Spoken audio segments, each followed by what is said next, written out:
Bago tayo mag-umpisa sa ating istorya, i-comment mo naman kung taga saan ka at anong oras ka nanonood ngayon. Dahil baka sa oras na ito, may isang pusoing dyan na tahimik na nagtitiis para sa pamilya, kagaya ng babaeng makikilala natin sa kwentong ito. Isang babaeng matagal na nanahimik pero hindi habang buhay magpapayurak. Sa gilid ng lumang palengke ng San Virelo, kung saan ang amoy ng bagong lutong suman ay humahalo sa usok ng mga nag-iihaw na isda, doon nagsimula ang buhay ni Calista Mirabales. Hindi siya anak mayaman, hindi siya pinalaki sa malambot na kama o malamig na kwarto. Mula pagkabata, sanay na siyang gumising bago pa tumilaok ang manok para tulungan ng ina niyang si Aling Merced sa paggawa ng kakanin. Habang ang ibang batang kaedad niya ay naglalaro sa kalsada, si Calista ay nakaupo sa tabi ng bilaw, nagbabalot ng suman, kutsinta at sapin-sapin. "Calista, anak, huwag mong ikahiya ang pawis sa noo mo," madalas sabihin ng kanyang ina noon habang maingat na tinatalian ang mga balot ng suman. Mas mabango ang pawis ng taong lumalaban ng marangal kaysa pabango ng taong nabubuhay sa panlalaman. Dinala ni Calista ang aral na iyon hanggang sa pagtanda, kaya kahit hindi siya nakapagtapos ng kolehiyo, natuto siyang tumayo sa sariling paa. Sa palengke siya nakilala ng maraming tao, hindi dahil sa ganda lang niya, kundi dahil sa kanyang bait, sipag at kakaibang katahimikan. Maputi si Calista, may maumong mukha, ngunit ang kanyang mga mata ay parang palaging may tinatagong pagod. Hindi siya reklamador. Kapag may problema, ngingiti lang siya ng bahagya, saka sasabihing, "Kaya pa." Doon din niya unang nakilala si Rodelio Sarmiento. Si Rodelio ay mekaniko sa maliit na talyer ni Mang Beltran, ilang kanto lang mula sa palengke. Matangkad siya, kayummangi, tahimik magsalita at laging may bahid ng grasa ang kamay. Pero sa kabila ng itsura niyang sanay sa mabigat na trabaho, kilala siyang lalaking hindi naninigaw, hindi naglalasing, at marunong respeto sa babae. Noong una, nagpapagawa lang ng lumang sidecar ang ina ni Calista sa talyer ni Mang Beltran. Tuwing ihahatid ni Calista ang bayad o pagkain kay Mang Beltran, napapansin niya si Rodelio na laging yumuyuko kapag binabati siya. "Magandang umaga, Calista," sabi nito habang pinupunasan ng pawis sa noo. "Magandang umagain," sagot ni Calista sabay abot ng supot ng kutsinta. "Sabi na nanay, wag daw puro kape ang almusal ninyo." Ngumiti si Rodelio.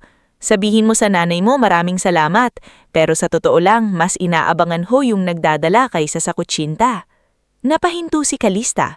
Hindi siya sanay sa ganung biro. Saglit siyang napayuko, ngunit hindi niya napigilan ang ngiti. Mula roon, unti-unting namuo ang pagtinginan nila. Hindi mabilis, hindi rin marangya. Walang mamahaling regalo, walang date sa restoran, walang bulaklak araw-araw. Ang meron lang ay simpleng pag-abang ni Rodelio sa gilid ng palengke tuwing gabi para samahan si Calista pauwi. Minsan ay dala niya ang sirang payong na inayos niya. Minsan naman ay may baon siyang pandesal na binili mula sa panaderiya ni Ka Iluminada. "Hindi kita mapapangakuan ng magarang buhay, Rodelio," sabi isang gabing sabay silang naglalakad sa ilalim ng mahinang ulan. "Pero kung papayag kang makasama ako, sisiguraduhin kong hindi ka mag-iisa sa hirap." Tumingin si Calista sa kanya. "Hindi naman ako naghahanap ng mayaman, Rodelio. Ang gusto ko lang yung hindi ako iiwan kapag mabigat na." "Hinding-hindi, pangako," sabi ni Rodelio. Pagkaraan ng 2 taon, nagpakasal sila sa maliit na kapilya sa bayan. Simpleng-simple ang kasal. Ang handa ay pansit, adobo, biko at soft drinks. Ang ninong nila ay si Mang Beltran, na halos mapaiyak habang pinapanood si Rodelio sa altar. "Anak," bulong ni Mang Beltran kay Rodelio bago magsimula ang misa, "wala man akong dugong ama sa'yo pero ipinagmamalaki kita. Ingatan mo ang babaeng iyan. Hindi lahat ng bait na nanatiling buo kapag paulit-ulit na sinasaktan." Hindi pa noon lubos na naintindihan ni Rodelio ang bigat ng sinabi ni Mang Beltran. Akala niya ay sapat na ang pagmamahal para protektahan si Calista.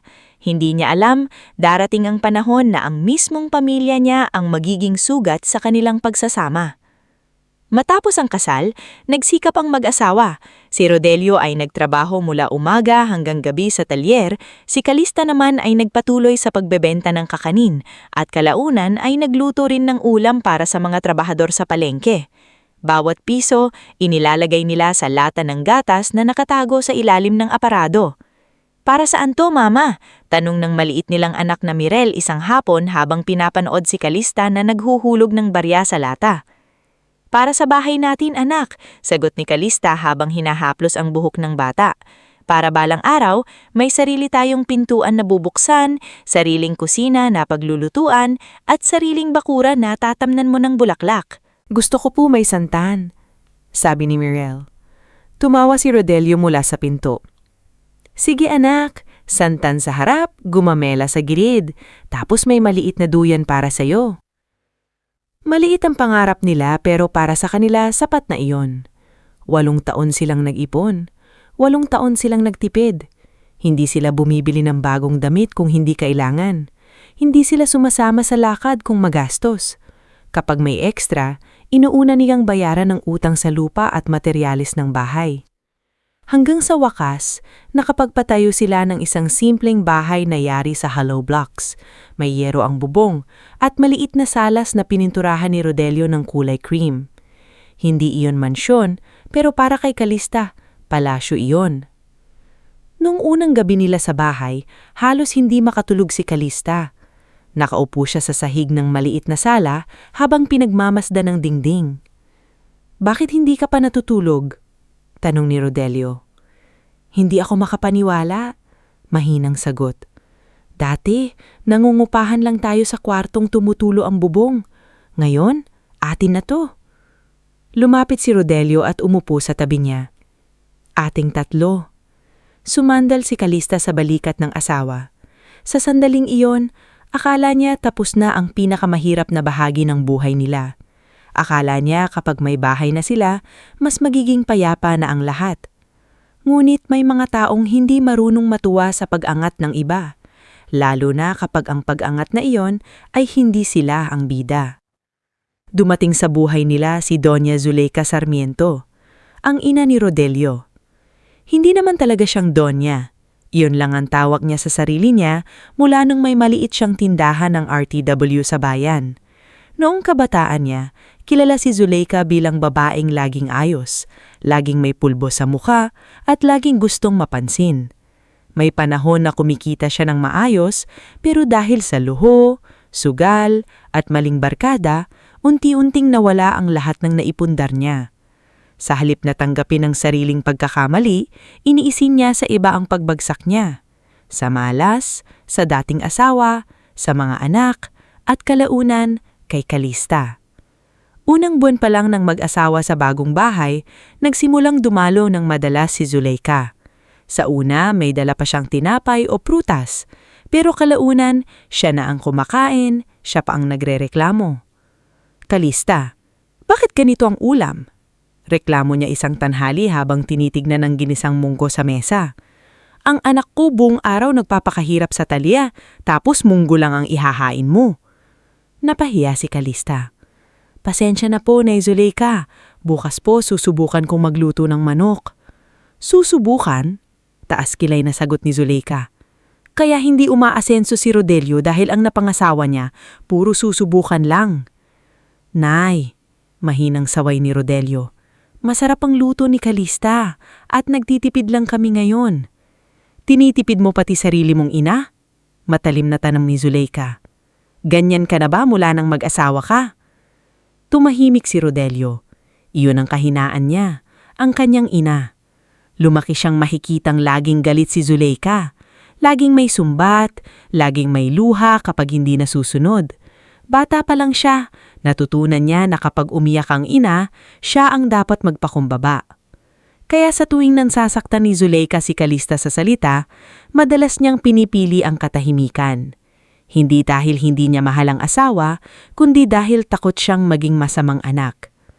Napapansin iyon ni Calista, at bawat pagkakataong nananahimik si Rodelio, may maliit na bitak na nabubuo sa dibdib niya.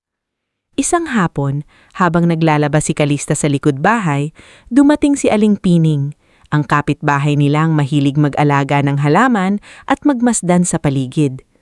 Kalista, tawag nito. Huwag kang magagalit ha, pero may napapansin ako. Ano po yun, Aling Pining?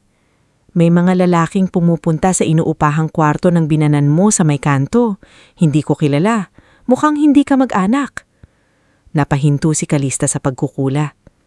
Baka kaibigan lang. Kaibigan kung kaibigan, pero bakit laging gabi? At bakit parang may inaabot na sobre? Hindi sumagot si Kalista.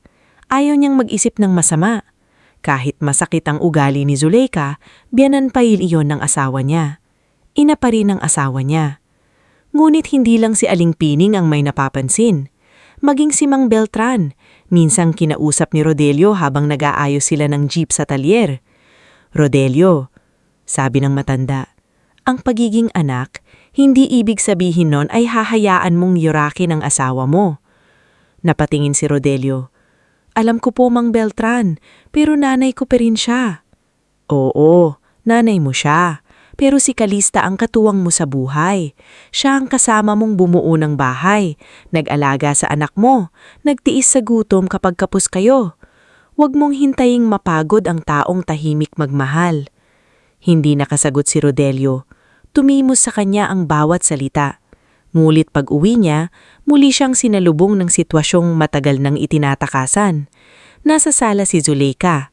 Nakaupo na parang reyna, habang si Kalista ay tahimik na naghahanda ng kape. Rodelio. Bungad ni Zuleika. Kailangan kitang makausap. Ano po yun, Nay? May inilabas siyang folder mula sa malaking bag. Sa loob ay may mga papel na mukhang kontrata, litrato ng isang matandang banyagang babae, at travel brochure na may larawan ng malinis na kalsada sa ibang bansa. May oportunidad ako, dramatikong sabi ni Zuleika. May employer na kukuha sa akin sa abroad. Private caregiver, malaki ang sahod. Kapag nakaalis ako, mababayaran ko lahat ng utang ko. Makakatulong pa ako sa inyo. Napakunot ang noon ni Kalista. Abroad po? Pero Nay, kailan pa po kayo nag-apply? Tumingin si Zuleika sa kanya maparang nainsulto. Bakit? Kailangan ko bang ipaalam sa'yo lahat? Hindi porket nagtitinda ka sa palengke, alam mo na ang proseso ng abroad. Hindi po sa ganoon, mahinahong sagot ni Kalista. Gusto ko lang po sanang malaman kung legit ang agency. Legit? Tumaas ang boses ni Zuleika. Rodelio, naririnig mo bang asawa mo? Pinagdududahan ako. Sarili mong ina, pinagmumukhang sinungaling. Nay, hindi naman ganoon ang ibig sabihin ni Kalista. Sabi ni Rodelio pero halata sa boses niyang kinakabahan siya. Biglang tumulo ang luha ni Zuleika. Mabilis, parang matagal na niyang praktisado. Buong buhay ko, naghirap ako para palakihin ka, sabi niya kay Rodelio. Ngayon lang ako humihingi ng tulong. Ngayon lang ako magkakaroon ng pagkakataong makabangon. Pero mukhang mas naniniwala ka pa sa asawa mo kaysa sa ina mo. Napatayo si Kalista. Nay, wala po akong masamang intensyon. Tumahimik ka, malamig na sabi ni Zuleika. Kung hindi dahil sa'yo, siguro mas mataas na ang narating ng anak ko. Pero dahil napangasawa ka niya, hanggang grasa na lang siya. Parang may tumusok sa dibdib ni Kalista. Napatingin siya kay Rodelio. Naghihintay na ipagtanggol siya. Ngumit si Rodelio ay nakayuko. Hawak ang folder, litong-lito sa pagitan ng ina at asawa. Sa sulok ng sala, tahimik na nakatayo si Mirel. Hawak niya ang paborito niyang manika. Nangingilid ang luha. Narinig niya ang lahat. Mama? Mahinang tawag ni Kalista. Agad lumapit si Kalista sa anak at yunakap ito. Ayos lang anak, pumasok ka muna sa kwarto. Nang gabing iyon, hindi halos kumain si Kalista. Nasa kusina siya, hinuhugasan ng mga plato kahit malinis na ang ilan. Lumapit si Rodelio sa kanya. Kalista, sabi niya, pasensya ka na kay nanay. Himinga ng malalim si Kalista. Ilang beses mo na yung sinabi, Rodelio? Natigil siya. Pasensya kapag nilait niya ako, pasensya kapag sinigawan niya ako, pasensya kapag pinahiya niya ako sa harap ng anak natin. Tiningin si Kalista sa kanya. Kalmado, ngulit puno ng sakit ang mga mata. Kailan mo sasabihing tama na? Napayuko si Rodelio. Hindi ko alam kung paano siya tatanggihan. Pero alam mong tiisin ako? Mas sakit iyon kaysa sigaw, dahil totoo. Kinabukasan, dumating naman si Berenice, kapatid ni Rodelio. Nakasuot ito ng mamahaling blouse, may malaking salamin sa mata, at may hawak na cellphone na halos hindi ibinababa. "Kuya," sabi ni Berenice habang nakaupo sa sofa, "kung ako sa inyo, tulungan niyo na si Mama. Para rin naman sa ikabubuti ng lahat. Kapag nakaalis siya, hindi na siya magiging pabigat." "Bakit hindi ikaw ang tutulong?" tanong ni Calista, hindi na napigilan ng sarili. "Naku ate, alam mo namang marami akong bayarin. Tsaka kayo ang may bahay. Kayo ang mas may kakayahan." May bahay. Iyon ang salitang paulit-ulit na tumunog sa isip ni Calista. Hindi niya alam na iyon na pala ang unang hibla ng bitak na unti-unting ilalagay sa leeg nilang mag-asawa. Dumating din si Nerwin, ang bunsong kapatid ni Rodelio. May dalang peking ngiti at kwento tungkol sa negosyong hindi naman natutuloy. "Kuya, suportahan na natin si Mama. Malay mo pagdating niya doon padalhan tayo ng dolyar. Isang sakripisyo lang." Isang sakripisyo. Pero bakit pakiramdam ni Calista? Sila lang ni Rodelio ang isasakripisyo. Sa sumunod na mga araw, naging madalas ang pagpunta ni Zuleika sa bahay. Minsan, kasama niya ang isang babaeng nagpakilalang Trixia Malvar, travel consultant daw. Matinik magsalita si Trixia, laging nakangiti at may dalang mga papeles na mukhang legal sa unang tingin. "Ma'am Calista," sabi ni Trixia, "sayang ang slot ni Nanay Zuleika kung hindi ito matutuloy. Limited lang ang hiring. Kailangan lang ng processing fee, placement support, medical at show money." "Magkano lahat?" tanong ni Rodelio. Nang sabihin ni Trixie ang halaga, nanlamig ang kamay ni Calista. Halos katumbas iyon ng malaking bahagi ng halaga ng bahay nila. "Hindi namin kaya yan," bulong ni Calista. Pero suminit si Zuleika. "Kayang-kaya kung gusto nyo. May bahay kayo, may gamit kayo, may alahas pa kayo, Calista. Kung tunay niyong akong mahal, gagawan nyo ng paraan." Tumingin si Calista sa asawa. Nakita niya ang gulo sa mukha ni Rodelio, ang awa sa ina, ang takot tumanggi, ang bigat ng responsibilidad. At kahit may kaba sa dibdib niya, kahit may boses sa isip niyang nagsasabing may mali, hindi niya nagawang durugin si Rodelio sa sandaling yun. Nang gabing iyon, habang tulog na si Mirel, umupo si Calista at Rodelio sa maliit nilang sala. Tahimik ang bahay. Sa dingding, nakasabit ang litrato nilang tatlo noong unang araw nila roon. Nakangiti sila sa larawan, hawak ni Mirel ang maliit na paso ng santan. "Kung ibebenta natin to," mahinang sabi ni Calista, "saan tayo pupunta?" "Pansamantala lang," sagot ni Rodelio, bagamat hindi rin siya sigurado. "Kapag nakaalis si Nanay, babayaran niya raw tayo." "Naniniwala ka ba?" Matagal bago sumagot si Rodelio. "Gusto kong maniwala." Napapikit si Calista.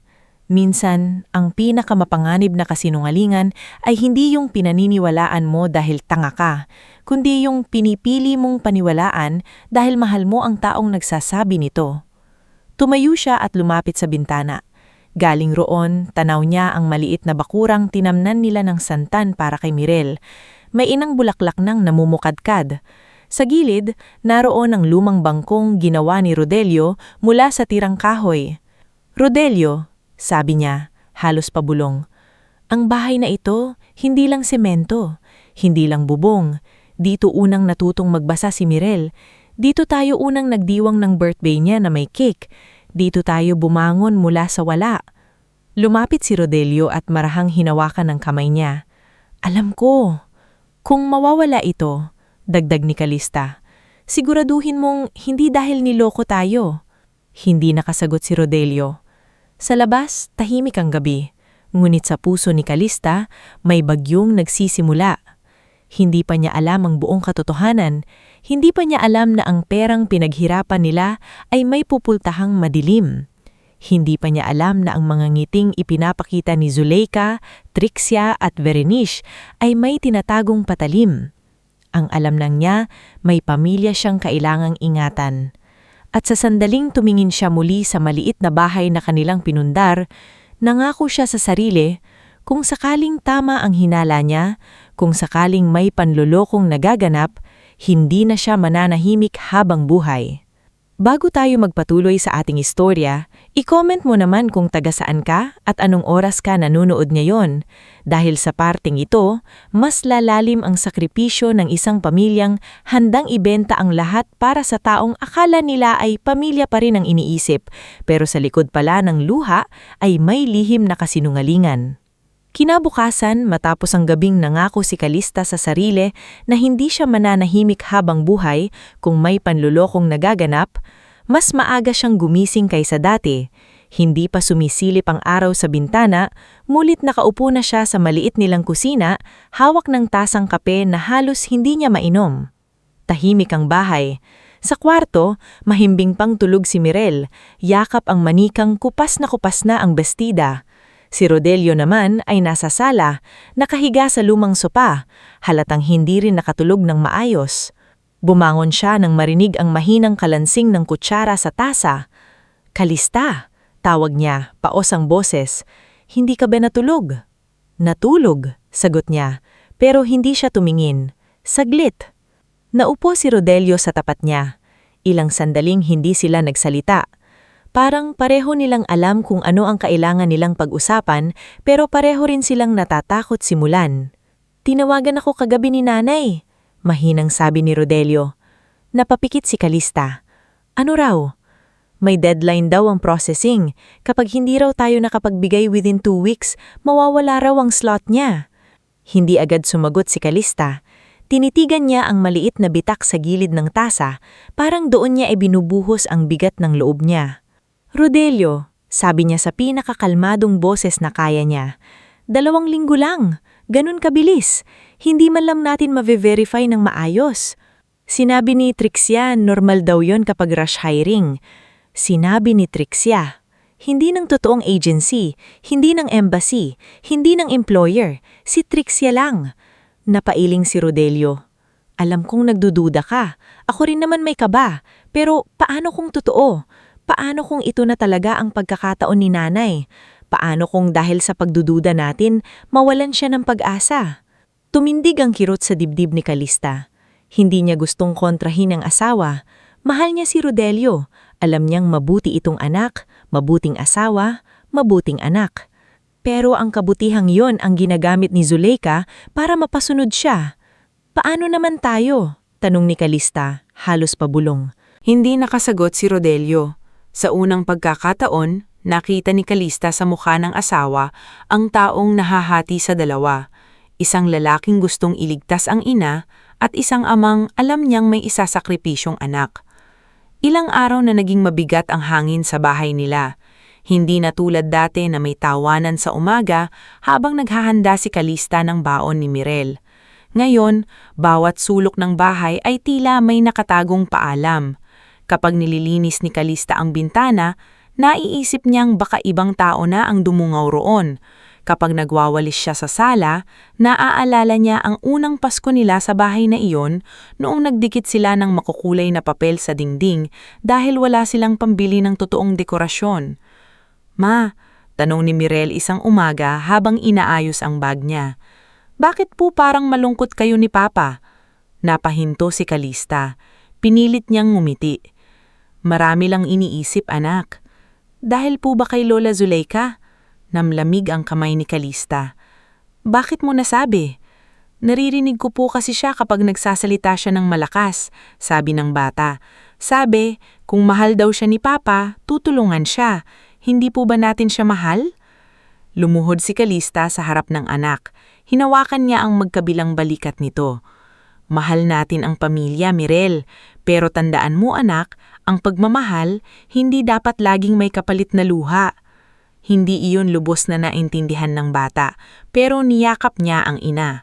Sa yakap na iyon, lalong sumikip ang dibdib ni Calista.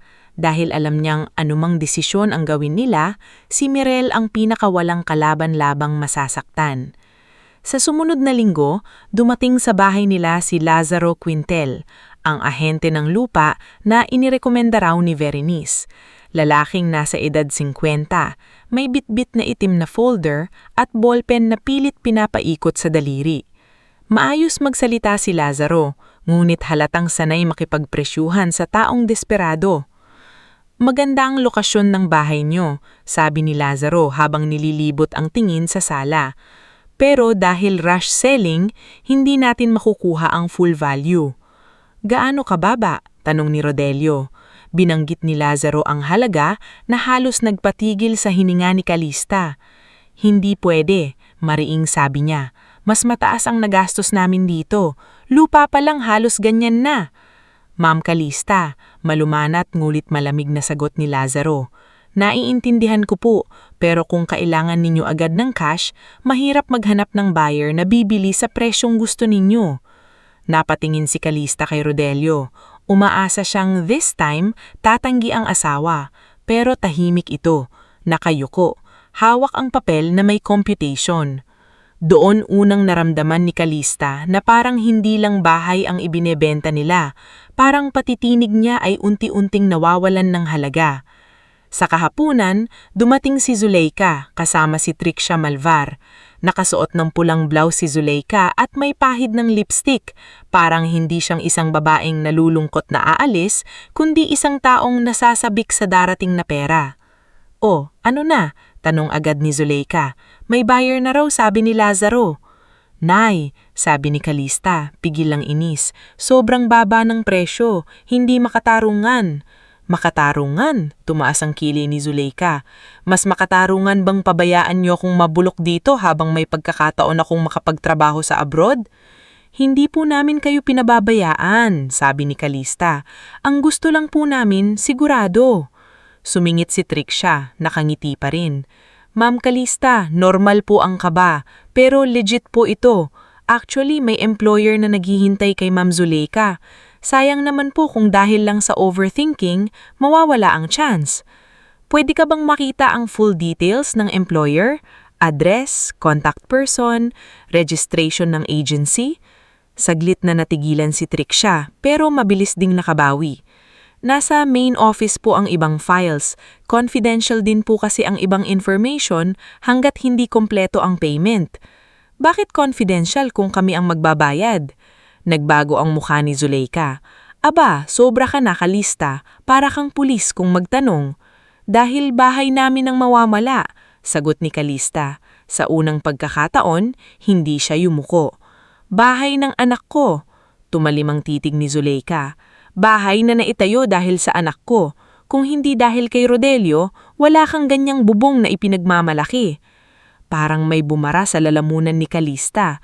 Gusto niyang sabihin na hindi lang Rodelio ang nagpakahirap, na bawat hollow block ng bahay na iyon ay may katumbas na gabing puyat siya sa pagluluto, na bawat pako ay may katumbas na araw na tiniis siyang hindi bumili ng gamot sa sarili, halang lang pangbayad sa materials. Pero nakita niya si Mirel sa may pintuan ng kwarto, tahimik na nakikinig, kaya pinili niyang hindi sumigaw. Lumipas ang mga araw na parang mabagal na pagkalunod. Unti-unting naibenta ang mga gamit nila. Una, ang lumang ref na regalo pa ni Mang Beltran noong kasal nila. Sumunod, ang sala set na binili nila mula sa hulugan. Pagkatapos, ang maliit na singsing ni Calista na minana niya sa kanyang ina. Matagal niyang tinitigan ang singsing bago itong iabot sa sanlangan. Payak lang iyon, may maliit na bato na hindi naman totoong mamahalin, pero iyon ang huling alaala niya kay Aling Merced. "Sigurado ka, Inday?" Tanong ng matandang babae sa sanglaan. "Mukhang importante sa'yo ito?" Napangiti si Calista kahit nangingilid ang luha. "Importante po, kaya nga masakit." Paglabas niya, nandoon si Rodelio, naghihintay sa bangketa. Nakita nito ang pamumula ng mata niya. "Calista, patawarin mo ako," sabi ni Rodelio. "Huwag ngayon," sagot niya. "Kapag pinatawad kita ngayon, baka masanay kang masaktan ako nang hindi mo napapansin." Hindi siya galit nang sabihin iyon. Iyon ang mas masakit, dahil parang pagod na siya. Dumating ang araw na opisyal nang napirmahan ang bentahan ng bahay. Habang hawak ni Lazaro Quintel ang mga dokumento, pakiramdam ni Calista ay unti-unting tinatanggal ang ugat niya sa lupang matagal niyang inalagaan. Nasa tabi niya si Rodelio, maputla, hindi halos makatingin sa kanya. Sa labas ng bahay, nakaupo si Mirel sa maliit na bangketa ni Rodelio. Hawak niya ang puso ng santan. "Ma, dadalhin po ba natin ito?" tanong ng bata. Oo anak, sagot ni Kalista.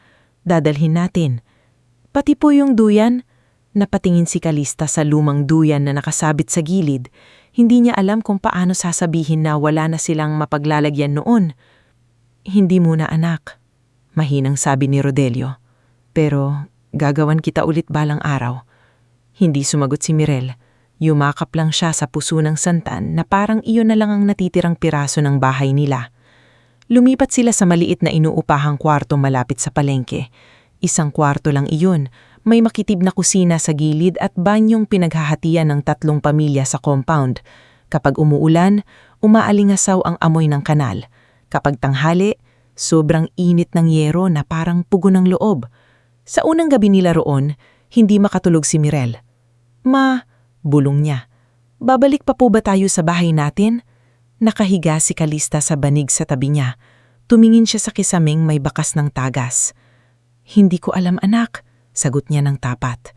Pero gagawa tayo ulit ng tahanan, kahit saan tayo dalhin ng buhay. Sa kabilang gilid ng kwarto, nakatalikod si Rodelio. Akala ni Kalista tulog na ito, pero nakita niyang nanginginig ang balikat ng asawa. Umiiyak ito ng tahimik. Hindi siya lumapit. Hindi dahil wala na siyang pakialam, kung hindi dahil may sakit na kailangang maramdaman ni Rodelio ng buo para maintindihan niya ang bigat ng nawala. Samantala, sa kabilang bahagi ng bayan, abala si Zulaika sa pagpapanggap.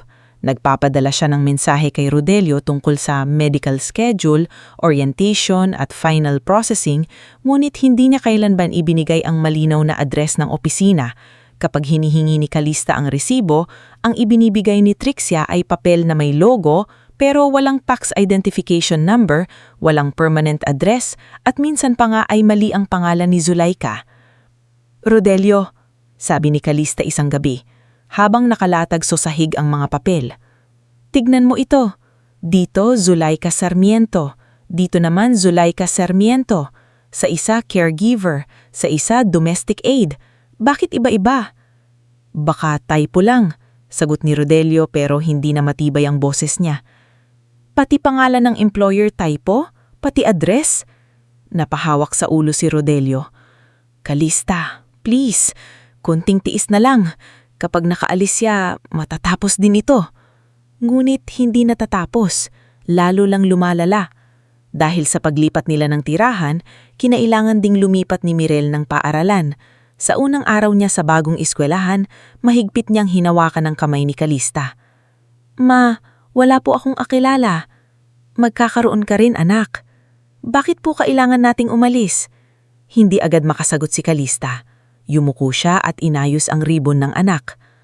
May mga desisyon ng matatanda na hindi minsan naiintindihan ng bata, pero pangako, hindi ka namin pababayaan.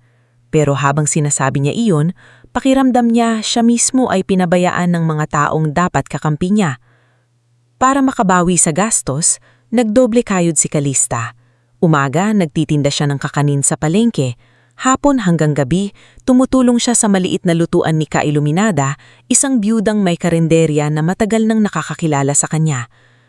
Kalista, sabi ni Ka Iluminada habang naghihiwa sila ng gulay, alam kong hindi dapat makialam, pero ang taong nagmamadaling ipabenta ang tahanan mo, hindi laging nagmamahal sa'yo.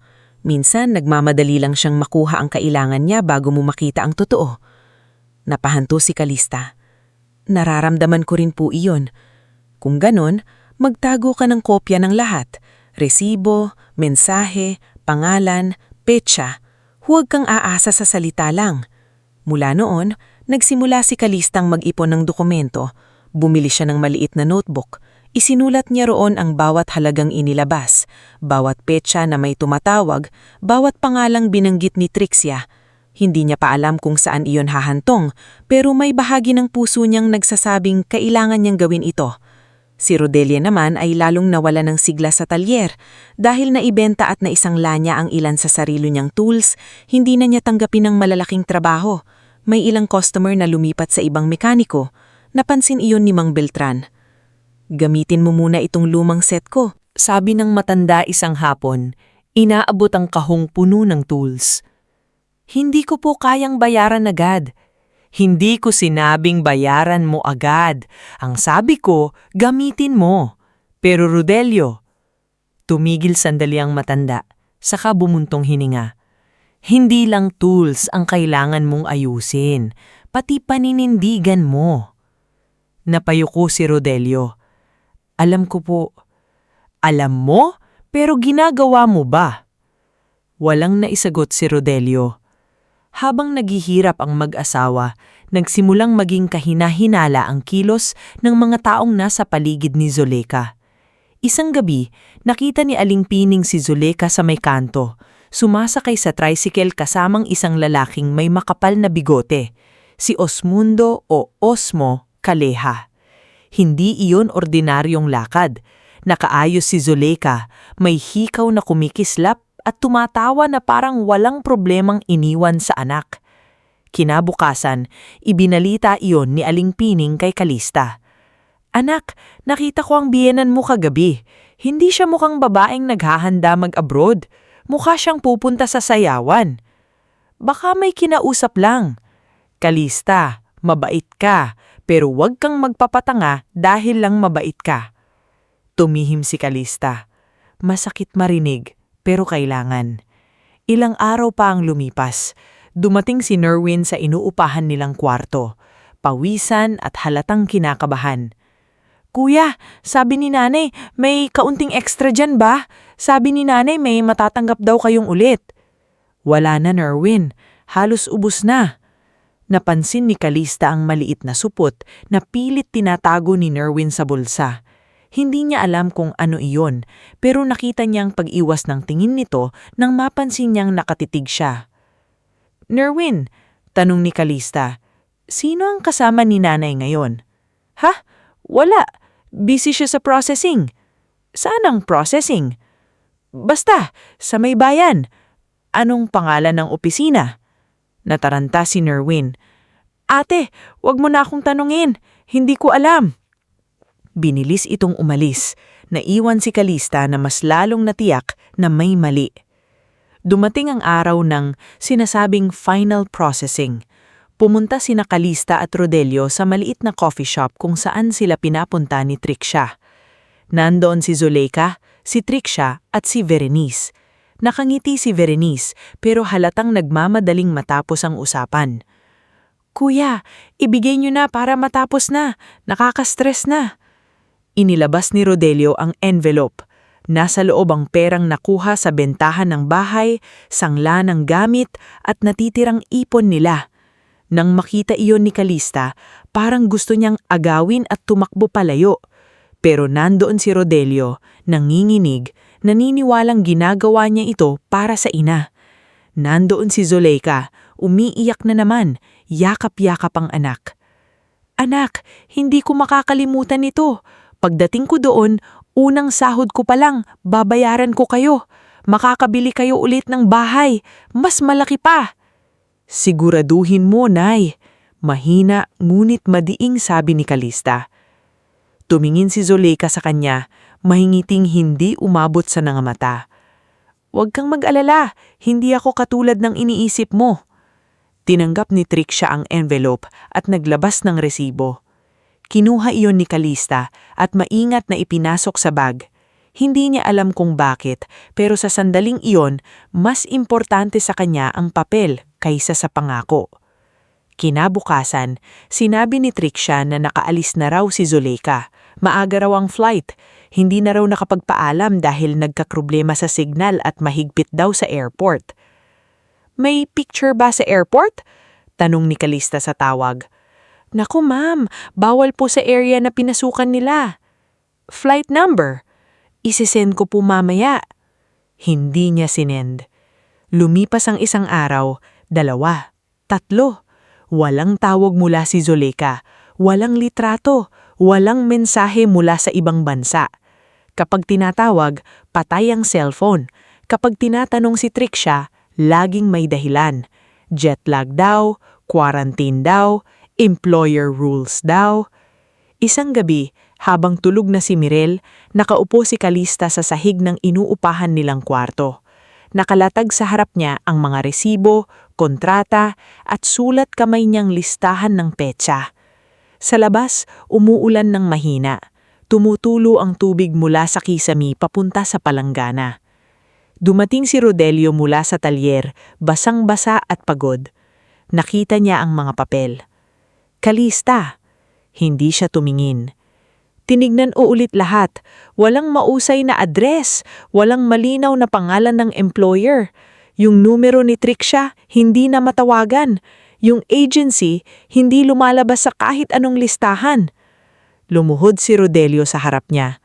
Sa mukha niya, unti-unti nang gumuguho ang huling pader ng paniniwala. Baka hindi niya maituloy. Baka ano? Tanong ni Kalista, nanginginig na ang boses. Baka busy lang? Baka walang signal? Baka bawal tumawag? Ilang baka pa ang kailangan natin bago mo tanggapin na baka niloko tayo? Napahawf si Rodelio sa bibig niya. Mamumula ang mga mata. Hindi niya magagawa yun. Nanay ko siya. Doon na tumulo ang luha ni Kalista. Hindi malakas, hindi hysterical, tahimik pero mas mabigat kaysa sigaw. Rodelio! Sabi niya, minsan ang taong kaya kang saktan ng pinakamasakit ay yung taong sigurado siyang patatawarin mo siya. Sa labas, lumakas ang ulan. Sa loob ng maliit na kwarto, nakaupo ang mag-asawang nawalan ng bahay, naubusan ng ipon, at unti-unting nawawalan ng tiwala. Sa tabi nila, tulog ang anak nilang walang kamalay-malay na ang santan sa maliit na paso ang taning natira mula sa dating buhay nila. At habang hawak ni Kalista ang peking resibo, ramdam niyang ang sakit na nararamdaman niya ay hindi na lamang lungkot. Unti-unti na itong nagiging malinaw na galit. Galit na hindi basta sisigaw, kundi maghahanap ng katotohanan. Bago tayo magpatuloy sa ating istorya, i-comment mo naman kung taga saan ka at anong oras ka nanonood ngayon. Dahil sa parting ito, hindi na lang luha ang haharapin ng ating bida. Dito magsisimulang gumalaw ang katotohanang matagal itinago sa likod ng pekeng pangarap. At dito rin unti-unting magbabago si Kalista mula sa babaeng sanay magtiis tungo sa babaeng marunong lumaban ng tama. Lumipas ang gabing nakaupo sina Kalista at Rodelio sa sahig ng maliit nilang inuupahang kwarto. Habang nakalatag sa harap nila ang mga resibong, tila papel lamang sa paningin ng iba. Pero para kay Kalista, bawat isa ay patunay ng sakripisyong unti-unting ninakaw sa kanila. Hindi siya halos nakatulog. Tuwing pipikit siya, nakikita niya ang dating bahay nila. Ang cream na dingding, ang maliit na bintana, ang santan sa bakuran at ang bangkong ginawa ni Rodelio kay Mirel. Pagmulat niya, ang nakikita niya ay tagas sa kisame, pader na manipis at ang batang anak na natutulog sa banig habang yakap ang paso ng santan na parang huling alaala ng kanilang dating buhay. Tahimik si Rodelio kinabukasan. Hindi na siya nagtangkang ipagtanggol si Zuleika, pero hindi rin niya kayang tuluyang sabihin na niloko sila. Para siyang taong nakatayo sa gilid ng bangin. Alam niyang bumigay na ang lupa sa ilalim niya, pero umaasa pa rin na may mahahawakan. Si Kalista, sa kabilang banda, ay hindi na naghihintay sa luha. Gumising siya ng maaga, nagluto ng simpleng lugaw para kay Mirel, inayos ang buhok ng anak, at saka inilagay sa lumang envelope ang lahat ng kopya ng resibo, kontrata, sulat kamay niyang listahan, at screenshots ng mga mensahe ni Tricia at Zuleika. Hindi pa niya alam kung saan niya dadalhin ang mga yon, pero alam niyang simula na ito. Ma, tanong ni Mirel habang kumakain, uuwi po ba si Lola Zuleika galing abroad? Natigilan si Rodelio sa gilid. Si Kalista naman ay hinaplos ang likod ng anak. Hindi pa natin alam anak, maluman niyang sagot. Pero kahit anong mangyari, nandito kami ni Papa mo. Tumingin si Mirel kay Rodelio. Papa, malungkot po ba kayo? Pinilit ngumiti ni Rodelio pero bumigay ang kanyang mga mata. Medyo lang anak, pero magiging okay ding tayo. Hindi sinabi ni Kalista ang nasa isip niya. Magiging okay sila dahil sisimulan niyang kunin ang katotohanang matagal ipinagkait sa kanila. Pumasok si Rodelio sa talyer ni Mang Beltran na halos walang imik. Habang inaayos niya ang lumang motorsiklo ng isang customer, ilang beses siyang napapatigil. Namumuo ang kaba sa dibdib niya. Ang bawat tunog ng wrench, bawat bagsak ng tornilyo sa semento, tila nagpapaalala sa kanya ng pagkakamaling hindi niya naagapan. Napansin niyo ni Mang Beltran. Lumapit ang matanda, hawak ang basahong pamunas ng grasa. "Rodelio," sabi nito, "kanina ka nang nakatingin sa makina pero parang ibang bagay ang inaayos mo sa isip mo." Nakaupo si Rodelio sa maliit na bangko. "Mang Beltran, baka niloko kami ni nanay." Hindi nagulat ang matanda. Hindi rin ito nagsalita agad. Umupo lamang siya sa tabi ng binatang halos itinuring na niyang anak. "Masakit tanggapin yan, lalo kung ang nangloko, dugo mo. Binenta namin ang bahay, naibigay namin lahat. Kung totoo na niloko kami, ako ang may kasalanan. Ako ang pumilit kay Calista na maniwala. May kasalanan ka sa pananahimik, pero hindi pa huli para tumayo. Ang mas malaking kasalanan kung alam mo nang may mali, tapos hahayaan mo pa ring duruin ang mag-ina mo." Napayuko si Rodelio. Doon niya unang naramdaman na ang paghihingi ng tawad ay hindi sapat kung hindi sasamahan ng pagbabago. Tanghali nang tumawag ang cellphone ni Rodelio. Hindi kilala ang numero. Nung una, hindi niya sasagutin, pero parang may kung anong nagtulak sa kanya. Pinindot niya ang answer button. "Hello? Rodelio? Si Jovencio ito, pinsan mo." Napatuwid siya. Si Jovencio Arcalas, pinsan niyang matagal nang nagtatrabaho bilang seaman, ay bihira lang tumawag. Kung minsan, nagpapadala ng balita mula sa iba't ibang daungan, pero hindi ito nakikialam sa problema ng pamilya. "Jovencio, bakit? May nangyari ba?" Mabigat ang hininga sa kabilang linya. "Nasaan ka ngayon?" "Nasa talyer. Bakit?" "Makinig ka muna sa akin pero huwag kang magwawala." Kinabahan si Rodelio. "Ano ba yan?" May saglit na katahimikan bago nagsalita si Jovencio. "Hindi nakaalis ng bansa ang nanay mo." Parang huminto ang tunog ng buong talyer sa pandinig ni Rodelio. "Ano?" "Nakita siya ng kakilala ko sa may lumang sugalan sa Puerto Salcedo. Kasama niya si Osmo Calleja at ilang tauhan ni Basteo Rigor." Nanlamig ang kamay ni Rodelio.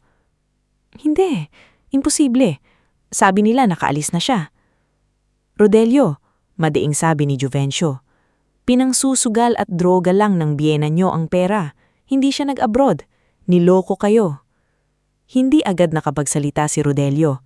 Nabitawan niya ang hawak na wrench at malakas itong tumama sa semento.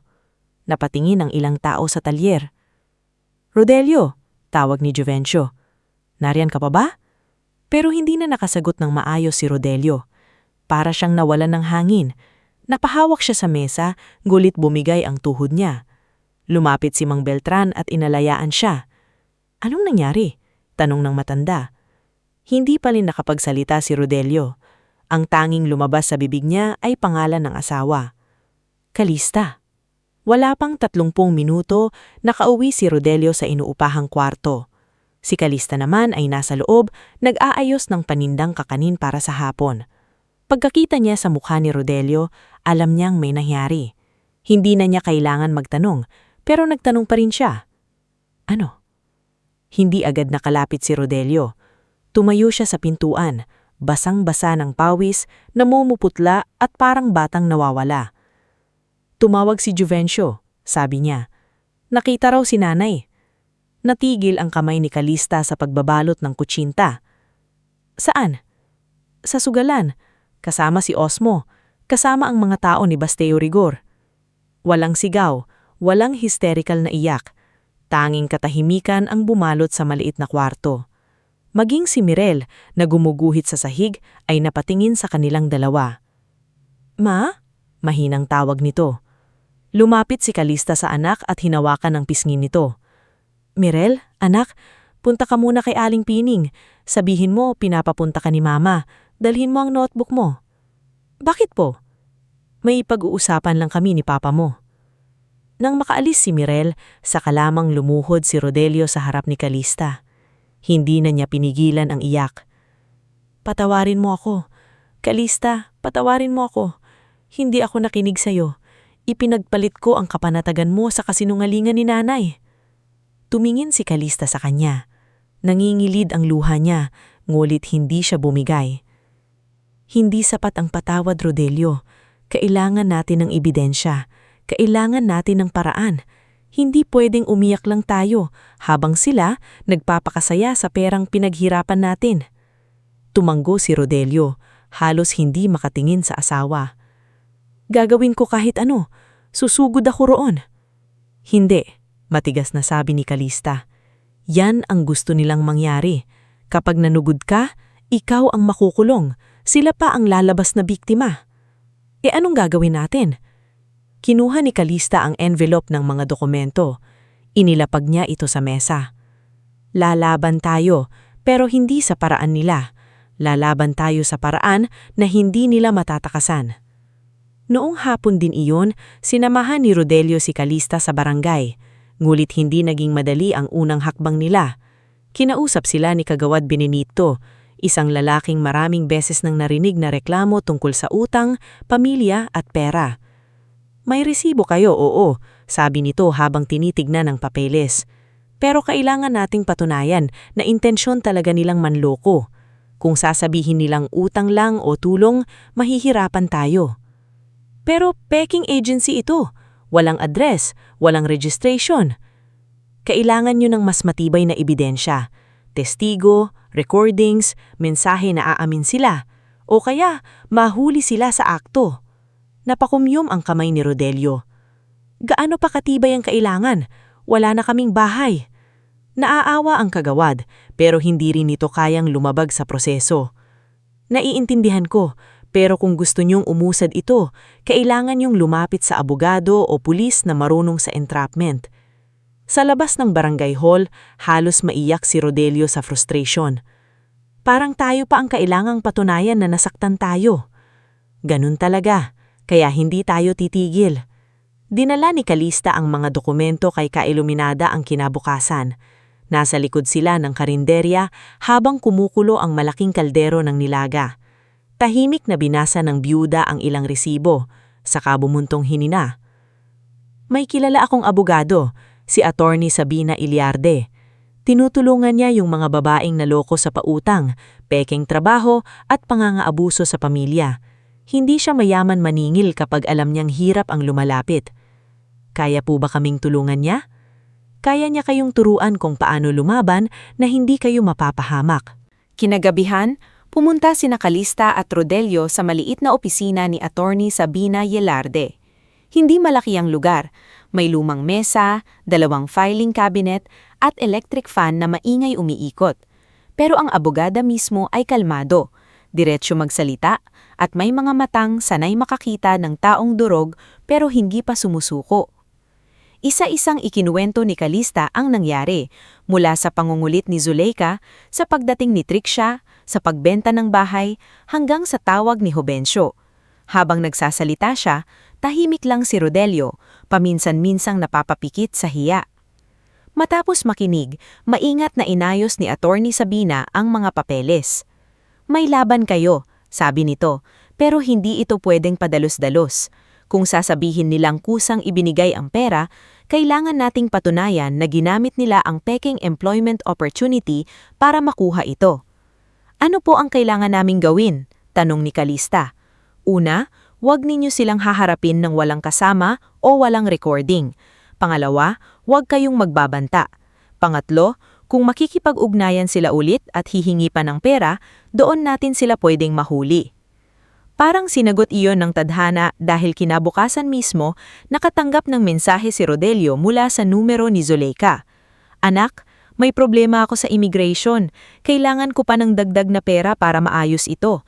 Huwag mong sabihin kay Calista. Galit siya sa akin, alam ko. Pero ikaw, anak kita. Iligtas mo ako. Matagal na tinitigan ni Rodelio ang mensahe. Noon, baka agad siyang naghanap ng paraan. Baka nagsangla na naman. Baka nagsinungaling na naman kay Calista para lang mapunan ang hinihingi ng ina. Pero ngayon, ang una niyang ginawa ay iabot ang cellphone sa asawa. May message si nanay, sabi niya. Binasa iyon ni Calista. Hindi siya nagulat. Sa halip, kinuha niya ang notebook at isinulat ang oras, petsa at eksaktong mensahe. Isesend natin kay Attorney Sabina, sabi niya. Maya-maya, tumawag si Zuleika. Pinindot ni Calista ang record button bago ibigay ang cellphone kay Rodelio. Nanginginig ang kamay ng lalaki. Hello, nanay? Anak, iiyak si Zuleika sa kabilang linya. Mabuti sumagot ka. Hirap na ako rito. May hininging dagdag na bayad. Kapag hindi ako nakapagbigay, ikukulong daw ako. Nasaang bansa ka, nanay? Tanong ni Rodelio, pinipigilan ng boses. Saglit na natahimik si Zuleika. Basta malayo, anak. Hindi ko kabisado ang lugar. Iba ang sulat dito. Anong pangalan ng airport na dinaanan mo? Rodelio, bakit mo ako iniimbestigahan? Anak, tulungan mo ako. Kailangan ko ng pera bukas. Sumenya si Calista na pahabain pa ang usapan. Magkano? Tanong ni Rodelio. 200,000, pero kahit kalahati muna. Ibigay mo kay Trixia, siya ang magpapadala sa akin. Doon malinaw na nagkatinginan sina Calista at Rodelio. Hindi sila nagkamali. Buhay na buhay ang bitag ng kasinungalingan. Matapos ang tawag, agad silang nagpunta kay Attorney Sabina. Pinakinggan ng abogado ang recording at tumando. Ito na ang simula, pero kailangan nating mahuli kung sino ang tatanggap ng pera. Kung si Trixia, mas mabuti. Kung lalabas si Zuleika, mas malakas. Kung may kasama pang nananakot o sangkot sa droga at sugal, kailangan ng pulis. Doon niya ipinakilala sina Calista kay Lit Casimiro Valtorre, isang pulis na kilala niyang maingat sa operasyon. Hindi ito nagyabang, hindi rin nangako agad. Pinag-aralan muna nito ang detalye. Hindi ito pelikula, sabi ni Lit Casimiro. Kapag may mali kayong galaw, kayo ang mapapahamak. Susunod kayo sa plano. Walang sisigaw, walang manunusog, walang personal na resbakan. Ang gusto ko lang po, sabi ni Calista, hindi na sila makapanloko. Tumingin ang pulis sa kanya. Kung ganon, kailangan mong maging matatag. Baka sa harap mo mismo magsinungaling, imiyak o insultuhin ka. Huwag kang bibigay. Sanay na po ako, sabi ni Calista. Pero sa loob niya, alam niyang iba ang haharapin niya ngayon. Hindi na ito ordinaryong pangiinsulto sa kusina. Ito na ang harapang pagharap sa taong sumira sa kanilang tahanan. Habang inihahanda ang plano, pansamantalang dinala si Mirel kay Aling Pining. Hindi sinabi ni Calista ang buong detalye sa anak. Ang sabi lang niya, may aasikasuhin silang mahalaga, ni Rodelio. Ma, tanong ni Mirel habang yakap ang paso ng santan, babalik po kayo agad? Oo anak, at kapag bumalik kami, mas magiging matapang na tayo. Hinakap siya ni Mirel. Matapang naman po kayo, ma. Halos doon pa lang bumigay si Calista, pero pinigilan niya ang luha. Kailangan niyang maging matatag, hindi dahil hindi siya nasasaktan, kung hindi dahil may batang umaasa sa kanyang hindi siya susuko. Sa kabilang panig, nagsimulang gumalaw ang mga kontrabida nang hindi alam na unti-unti na silang nahuhuli sa sarili nilang bitag. Si Osmo ang nagtuturo kay Zuleika nang sasabihin sa telepono. Si Trixia ang nag-aayos kung saan kukunin ang pera. Si Basteo naman ay nagpadala ng mensahe na may banta kay Rodelio gamit ang hindi kilalang numero. Magbayad kayo kung hindi ninyo gustong masunog ang talyer ng matandang kinakampihan ninyo. Nang mabasa iyon ni Rodelio, muntik na siyang sumusog, pero hinawakan siya ni Calista sa braso. "Wag," Sabi niya, mas kailangan ka ni Mirel na malaya kaysa galit. Dumating din si Nerwin isang gabi, basang-basa ng pawis, nanginginig, at halos hindi makatingin sa kanila. Ate Calista, sabi niya, may sasabihin ako, pero wag niyo akong ipapahamak. Pinapasok nila siya. Binigyan siya ni Calista ng tubig. May alam ka? Tanong ni Rodelio. Tumango si Nerwin. Hindi ko alam lahat nung una. Akala ko talaga may lakad si Mama, pero nakita ko sila ni Osmo sa sugalan. Si Trixia rin. Si Ate Berenice, may nakuha siyang pera. Maliit daw na parte kapalit ng pananahimik. Napahawak si Rodelio sa dibdib. Alam ni Berenice? Kuya, natatakot ako. Ginamit nila akong runner minsan. Pinahatid ako ng sobre. Sabi nila, pang-document. Pero narinig ko si Osmo. Sinabi niya na, hanggat kaya kang utuin ni Mama, kukunan pa kayo. Kumulo ang dugo ni Rodelio, pero hindi siya gumalaw. Tumingin siya kay Calista. Sa mga mata ng asawa, nakita niya ang parehong sakit at desisyon. Tutulong ka ba sa amin, Nerwin? Tanong ni Calista. Kung hindi ninyo akong papabayaan, sagot ng lalaki. Hindi ka namin papabayaan kung magsasabi ka ng totoo, sabi ni Calista, pero hindi ka rin namin pagtatakpan kung nagsinungaling ka. Tumango si Nerwin. May tagpuan sila sa lumang resto bar sa may dulo ng bayan. Doon daw kukunin ang pera. Kinabukasan, nagsama-sama sina Calista, Rodelio, Attorney Sabina, Lieutenant Casimiro, Jovencio at Mang Beltran sa likod ng karinderya ni Ka Iluminada. Doon nila inayos ang plano. Magpapanggap si Calista na pumayag siyang bigyan ng dagdag na pera. Si Rodelio ay sasama pero mananatili sa labas para hindi agad mahalata. Si Jovencio ang magbabantay sa loob bilang kunwaring customer. May maliit na recording device na itatago sa damit ni Calista. Ang envelope ay hindi tunay na pera, kundi marked paper at ilang totoong bills sa ibabaw, sapat para magmukhang kapanipaniwala. Ako ang haharap, sabi ni Calista. Hindi, agad natutol ni Rodelio. Ako ang anak, ako dapat. Hindi ka nila aaminan. Sa'yo, iiyak ang nanay mo. Ako ang minamaliit nila. Ako ang akala nila kayang takutin. Kaya sa akin sila magiging kumpante. Pero delikado. Mas delikado kung habang buhay tayong takot. Walang nakapagsalita. Kahit si Mang Beltran, yumuko at napabuntong hininga.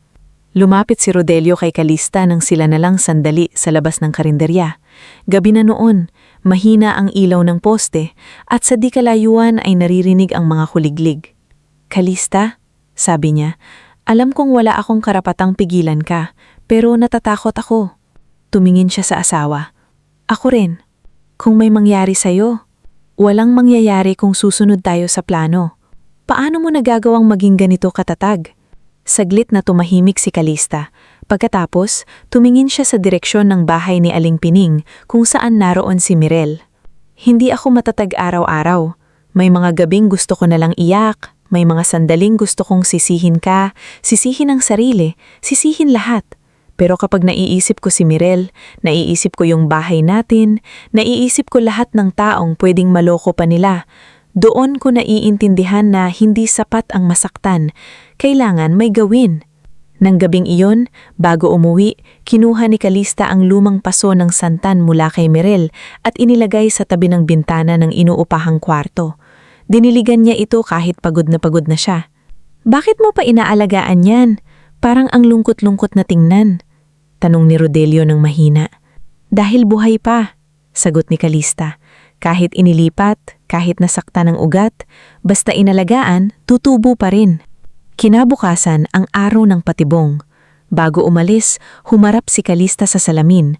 Suot niya ang simpleng palda kung saan maingat na itinago ang maliit na recorder. Sa bag niya, naroon ang envelope. Sa puso niya, naroon ang takot, sakit at galit na matagal niyang nilunok. Pero higit sa lahat, naroon ang malinaw na rason kung bakit niya ito gagawin. Lumapit si Rodelio at hinawakan ang kamay niya. Patawad, bulhong nito. At salamat dahil kahit ako ang unang hindi naniwala sa'yo, ikaw pa rin ang lumalaban para sa atin. Tumingin si Calista sa kanya. Hindi pa buo ang pagpapatawad. Hindi pa ganun kadali. Pero sa sandaling iyon, nakita niya na nagsisimula ng tumayo ang lalaking matagal niyang hinihintay. Hindi ako gaganti para manakit, sabi ni Calista, matatag ang boses. Lalaban ako para hindi na tayo yurakan kahit kailan. At sa unang pagkakataon mula nang mawala ang bahay nila, hindi na siya naglakad na parang talunan. Lumabas siya ng maliit na kwarto ng tuwid ang likod, dala ang envelope na hindi lang patibong para sa mga nanloko sa kanila, kundi simula ng pagbawi sa dangal na pilit inagaw sa kanilang pamilya. Bago tayo magpatuloy sa ating istorya, i-comment mo naman kung taga saan ka at anong oras ka nanonood ngayon dahil sa parteng ito, darating na ang oras na hindi na sapat ang luha, hindi na sapat ang hinala, at hindi na sapat ang pananahimik. Dito haharap si Calista sa mga taong akala nila habang buhay siyang mananatiling api. At dito malalaman ni Rodelio ang katotohanang mas masakit pa kaysa sa pagkawala ng bahay nila. Lumabas si Calista sa maliit nilang inuupahang kwarto ng tuwid ang likod, dala ang envelope na kunwari ay laman ang perang hinihingi ni Zuleika. Sa unang tingin, mukha siyang ordinaryong asawang desperadong iligtas ang pamilya sa gulo. Simple ang suot niya, isang malinis, mulit kupas na blouse, paldang may maingat na tagong maliit na recorder at tsinelas na matagal ng pudpod ang sakong. Pero sa loob ng dibdib niya, hindi na siya ang dating Kalista na tahimik lang habang nilalayit sa sariling kusina. Nasa labas si Rodelio, hawak ang lumang motorsiklo ni Mang Beltran. Halata sa mukha niya ang kaba. Buong gabi siyang halos hindi nakatulog. Paulit-ulit na iniisip kung paano kung masaktan si Kalista, paano kung bahalata ang plano, paano kung muli silang maloko. Ngulit nang makita niya ang asawa, napansin niyang kahit may takot sa mga mata nito, mas malaki ang tapang. "Handa ka na ba?" tanong ni Rodelio. Hindi agad sumagot si Kalista. Tumingin muna siya sa bintana kung saan naroon ang paso ng santa ni Mirel. Naalala niya ang anak na pansamantalang nasa pangangalaga ni Aling Pining. Naalala niya ang dating bahay, ang duyan, ang cream na dingding, ang gabing una nilang tinawag na isang tahanan ang isang tahanan. Pagkatapos, tumanggo siya. "Handa na ako." "Kalista," mahinang sabi ni Rodelio, "kapag naramdaman mong delikado na, lumabas ka agad, huwag mong piliting tapusin." Tumingin siya sa asawa. "Matagal na akong pinilit manahimik, Rodelio. Ngayon lang ako may pagkakataong magsalita ng may ebidensya. Hindi ako aatras." Wala nang maisagot si Rodelio. Alam niyang karapatan ni Kalista ang laban na ito. Ang magagawa na lang niya ay suportahan siya at siguraduhing hindi na siya muling mapababayaan. Sa likod ng karinderya ni Ka-Iluminada sila unang nagtipon bago pumunta sa tagpuan.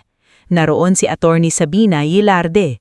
Suot ang simpleng itim na blazer at hawak ang maliit na folder ng mga dokumento.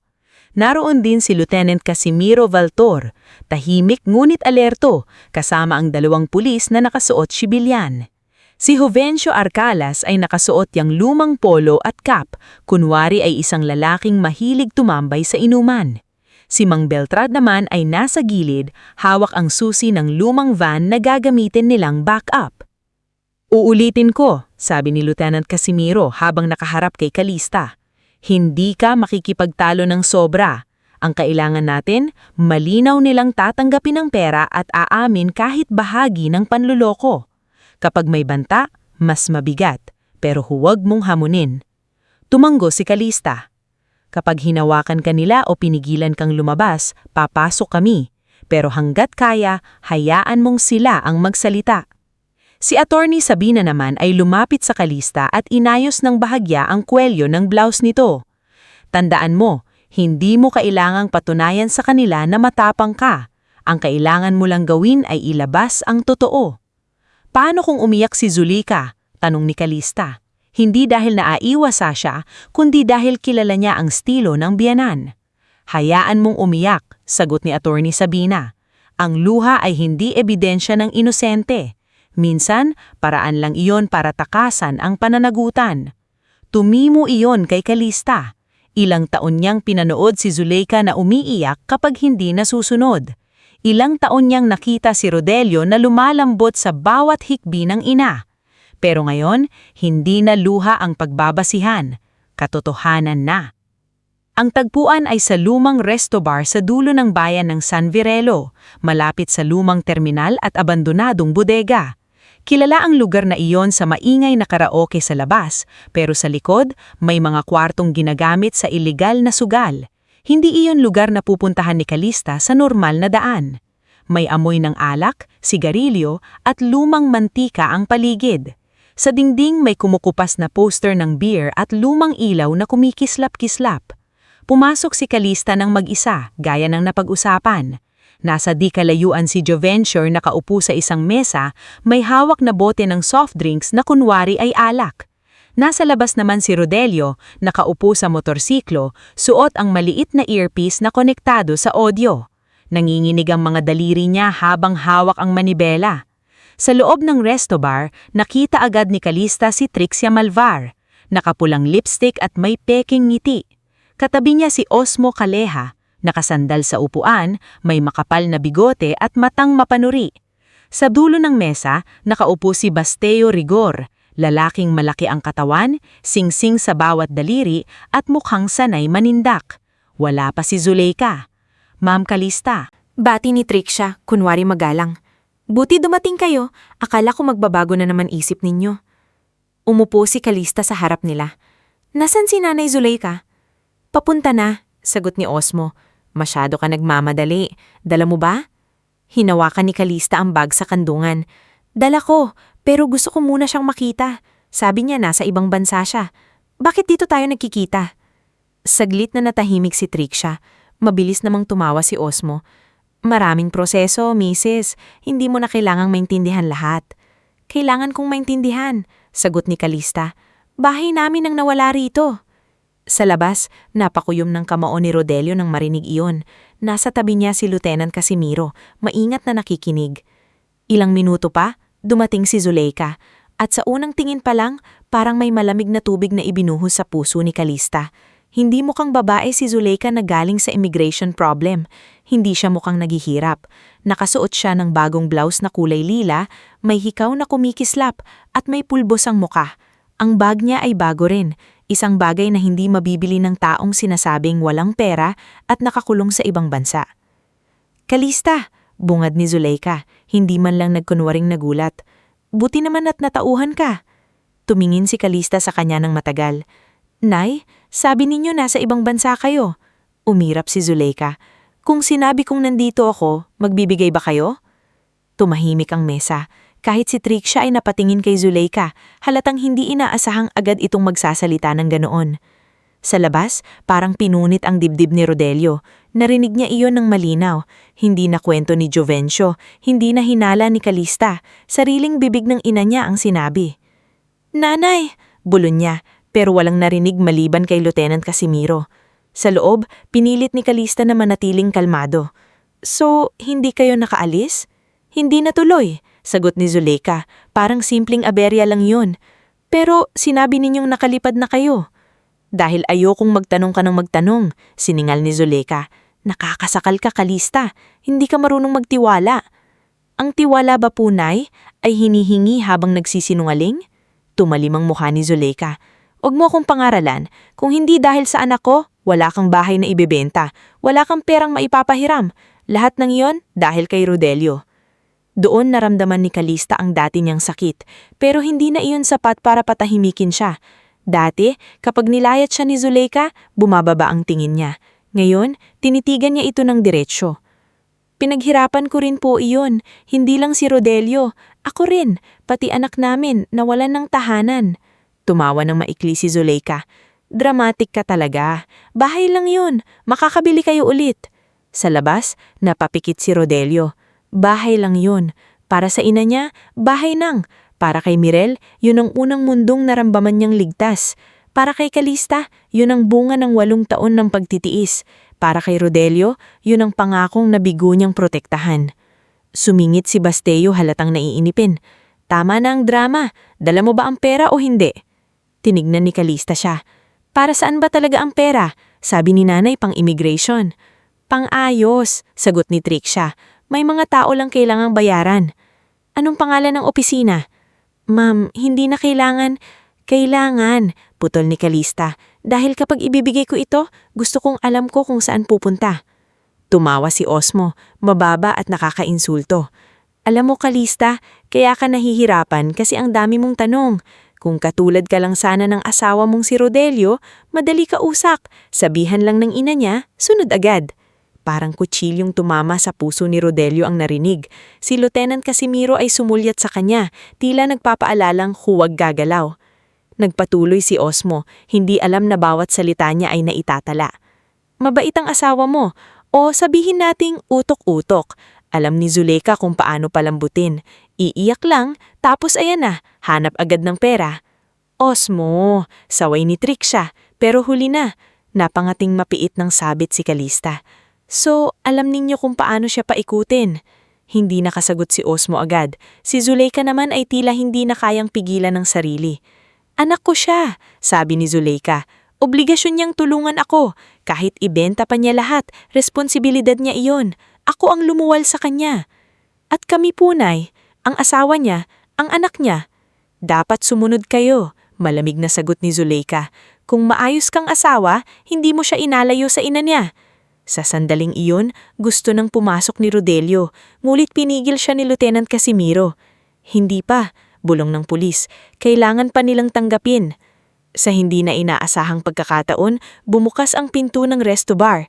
Pumasok si Berenice, kapatid ni Rodelio. Nakasuot ito ng mamahaling dress at halatang nagulat nang makita si Calista sa mesa. Anong ginagawa niya dito? Tanong ni Berenice, nakatingin kay Zuleika.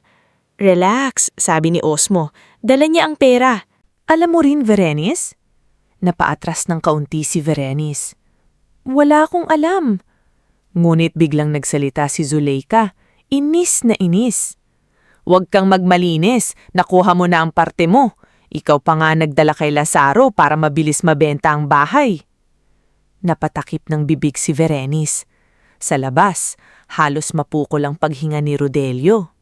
Ang kapatid niyang pinaniwalaan niyang walang kinalaman, kasabwat pala sa pagbebenta ng tahanan nila. Doon na tuluyang naging malinaw ang buong larawan kay Calista.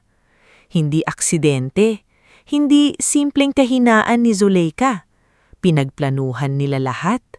Ginamit nila ang pagmamahal ni Rodelio, ang pagtiis ni Calista, at ang kabutihan ng pamilyang halos walang laban. Kinuha ni Calista ang envelope mula sa bag. Napatinging lahat sa kamay niya. Ito ba ang kailangan ninyo? Tanong niya. Agad na umayos ng upo si Basteo. Iabot mo. Bago ko ibigay, sabi ni Calista, gusto kong marinig mula sa inyo. Kapag naibigay ko ito, titigilan niyo na kami? Wala nang banta? Wala nang paniningil gamit ang pangalan ni Rodelio? Natawa si Basteo. Kung sapat, oo. Kung kulang, depende. So, totoong may banta. Lumapit ng bahagya si Basteo. Misis, huwag kang magtanong na parang hindi mo alam. Kapag may utang ang biyenan mo, damay kayong pamilya. Kung ayaw mong madamay ang anak mo, matuto kang magbayad ng tahimik. Nang marinig ni Calista ang salitang anak, halos sumabog ang galit niya, pero pinili niyang huminga ng malalim. Hindi ninyo idadamay si Mirel. Kung ibibigay mo ang pera, walang madadamay. Inabot ni Calista ang envelope. Hawak na ito ni Basteo nang biglang hinawakan ni Osmo ang pulso niya. Sandali, sabi ni Osmo. Bakit parang ang kapal nito pero ang gaan? Naramdaman ni Calista ang panganib. Pinilit niyang hilahin ang kamay pero mas humigpit ang hawak ni Osmo. Ano to? Tanong ni Osmo, tumitigas ang boses. Niloloko mo kami? Tumayo si Basteo at binuksan ang envelope. Nakita niya ang marked paper sa loob. May ilang totoong bills lang sa ibabaw. Nagdilim ang mukha niya. Pwes, matapang ka pala, sabi ni Basteo. Tumayo si Calista pero hinarangan siya ni Trixia. Si Zuleika naman ay napaatras. Takot na takot, hindi para kay Calista, kundi para sa sarili niya. Akala mo ba makakalusot ka? Sigaw ni Basteo. Bago pa niya maagaw ang bag ni Calista, bumukas ng malakas ang pinto. Pulis! Sigaw ni Lieutenant Casimiro habang papasok kasama ang mga kasamahan. Walang gagalaw! Nagkagulo ang buong resto bar. Si Osmo ay nagtangkang tumakbo papunta sa likod pero hinarangan ni Jovencio na agad tumayo mula sa kanyang mesa. Si Trixia ay napasigaw at sinubukang itapon ang cellphone niya, ngunit nahuli ng isang pulis. Si Basteo naman ay nagmatapang pa sa una, pero nang makita niyang may hawak na dokumento si Lieutenant Casimiro at narinig niyang may recording sila, unti-unting nawala ang yabang sa mukha niya. Si Berenice ay nagtangkang lumabas sa gilid, pero sinalubong siya ni Mang Beltran kasama ang barangay tanod na nakatawag na rin. Hindi siya sinaktan, hinarangan lang siya. Saan ka pupunta? Tanong ni Mang Beltran, malungkot ang mukha. Hindi ka ba magsasalita sa kapatid mo? Si Zuleika naman ay naiwan sa gitna, naninginig ang labi. Nang makita niya si Rodelio na pumasok sa pinto, parang sandaling nabuhay ang dati niyang papel. Agad siyang umiyak. Anak! Sigaw niya. Tulungan mo ko! Pinilit lang nila ako! Hindi ko alam ang gagawin ko! Huminto si Rodelio ilang hakbang mula sa kanya. Ang mukha niya ay hindi galit na galit gaya ng inaasahan ni Kalista. Mas malalim kaysa galit ang naroon. Pagkadurog. "Nay," sabi niya halos pabulhong, "narinig ko lahat." Natigilan si Zuleika. "Narinig ko kung paano mo ko tinawag na uto-uto. Narinig ko kung paano mo sinabing obligasyon kong bentahin kahit lahat para sa'yo. Narinig ko kung paano mo binabaliwala ang bahay namin, ang asawa ko, ang anak ko." "Anak, hindi ganun." "Ganun-ganun, Nay," putol ni Rodelio. "At ang pinakamasakit, kahit ngayon, hindi ka humihingi ng tawad dahil nasaktan mo kami. Humihingi ka ng tulong dahil nahuli ka." Parang naubusan ng boses si Zuleika. Sa unang pagkakataon, hindi gumana ang luha niya. Lumapit si Kalista kay Rodelio. Hindi niya hinawakan ng kamay agad. Hinayaan niyang tumayo ito sa sarili niyang desisyon. At sa wakas, si Rodelio ang humarap sa ina nang hindi yumuyuko. Dinala ng mga pulis sina Basteo, Osmo at Trick siya palabas. Si Verenis ay umiiyak habang sinasabing hindi raw niya alam ang buong plano. Pero naroroon ang recorded admission ni Zuleika tungkol sa parte niyang nakuha. Si Zuleika naman ay pinaupo muna sandali habang binabasahan ng karapatan at ipinapaliwanag ang reklamo. Bago siya tuluyang ilabas, lingon siya si Kalista. Ang tingin niya ay pinaghalong galit, hiya at takot. "Ikaw ang may gawa nito," sabi ni Zuleika. Huminga ng malalim si Kalista. Dati baka naningining siya sa ganyang tingin. Ngayon, hindi na. "Hindi po," sagot niya. "Kayo ang gumawa nito. Ako lang ang tumigil sa pananahimik." Saglit na natahimik ang lahat, kahit si Lieutenant Casimiro ay napatingin kay Kalista na may paggalang. Habang inilalabas si Zuleika, tuluyan ng bumuhos ang luha ni Rodelio. Hindi ito luha ng panghinayang sa inang nahuli. Luha ito ng anak na sa wakas ay nakita ang katotohanang matagal niyang iniiwas. Lumapit si Mang Beltran at hinawakan siya sa balikat.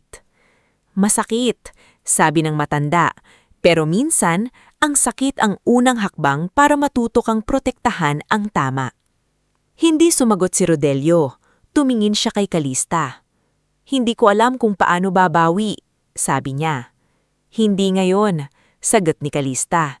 "Hindi sa isang gabi, hindi sa isang sorry, pero magsisimula tayo sa totoo."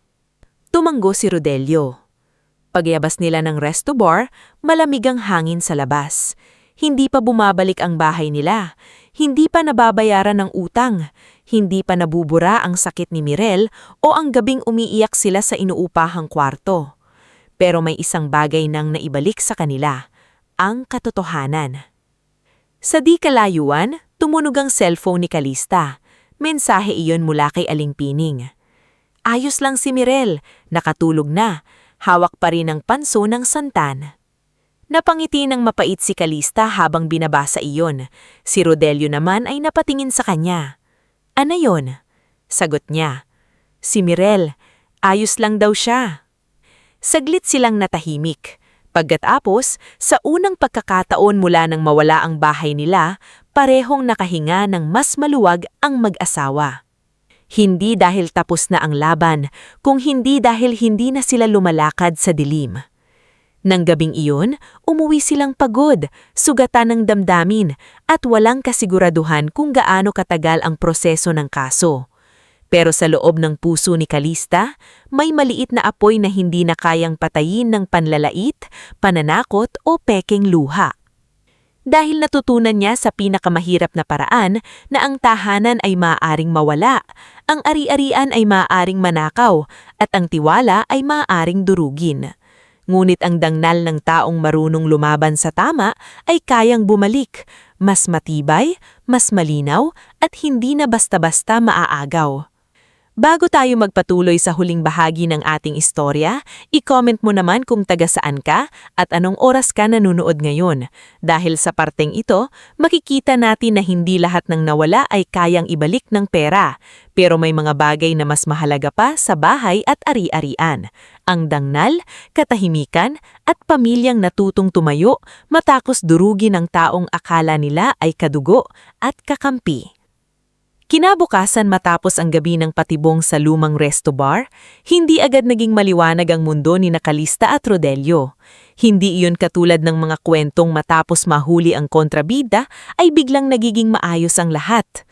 Paggising nila sa inuupahang kwarto, naroon pa rin ang tagas sa kisame. Naroon pa rin ang sikip ng silid. Naroon pa rin ang amoy ng basang pader dahil sa ulan kagabi. Naroon pa rin ang banig na pinagsasaluhan nilang tatlo, ang ilang karton ng natitirang gamit at ang panso ng santan ni Mirel sa tabi ng bintana. Pero may kakaiba ng umagang iyon. Tahimik ang paligid, pero hindi na katulad ng katahimikang puno ng takot. Tahimik iyon na parang unang hinga pagkatapos ng matagal na pagkalunod. Si Calista ang unang bumangon. Dahan-dahan niyang inayos ang kumot ni Mirel na mahimbing pang natutulog. Sa mukha ng anak, may bakas pa rin ng pagod at pagkalito sa mga nangyari nitong mga nakaraang linggo. Sa murang edad, nakita nito kung paano nag-iba ang kanilang mundo. Mula sa bahay na may bakuran, napunta sila sa maliit na silid na halos hindi pasukan ng hangin. Ngulit sa kabila noon, mahigpit pa rin nitong yakap ang luma niyang manika at sa tabi niya ay ang notebook na puno ng guhit ng mga bulaklak, bahay at isang maliit na tindahan. Nakatayo si Rodelio sa may pinto, nakatingin sa labas. Hindi siya nagsasalita. Sa buong gabi matapos silang umuwi mula sa presinto, halos wala siyang nasabing kung hindi pa ulit-ulit na paghihingi ng tawad. Ngunit alam ni Calista na ang sugat na iniwan ng lahat ay hindi kayang takpan ng isang gabing pagsisisi. "Calista, gusto kong lumapit si Rodelio," sagot ni Calista. "Pag meron pa." "Kakayanin pa natin ng 2 tasa," sabi ni Calista. Habang pinapakuluan niya ang tubig sa maliit na lutuan, lumapit si Rodelio at tumayo sa likuran niya. Hindi niya ito hinawakan, hindi siya nagmadali. Parang natuto na siyang sa wakas na ang pagpapatawad ay hindi hinihingi na parang sukli. Pinaghihirapan ito, hinihintay at pinapatunayan. "Calista," sabi niya, "hindi ko na uulitin na patawarin mo ko ngayon. Alam kong hindi ganun kadali. Pero gusto kong malaman mo, simula ngayon, kayo ni Mirel ang uunahin ko.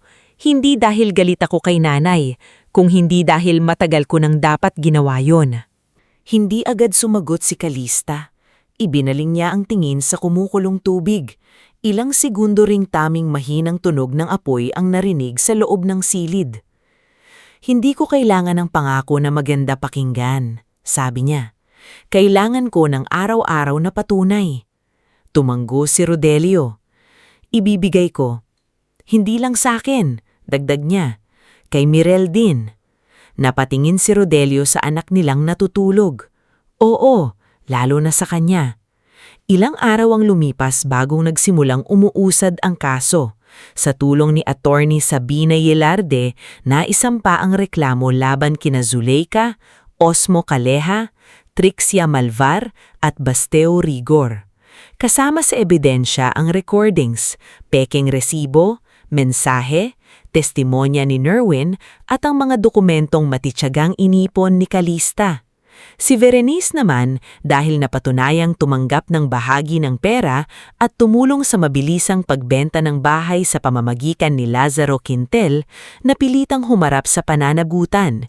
Hindi siya nakulong agad tulad ng iba dahil nakipagtulungan siya sa imbestigasyon, ngunit pinatawan siya ng legal na obligasyong isauli ang halagang natanggap niya.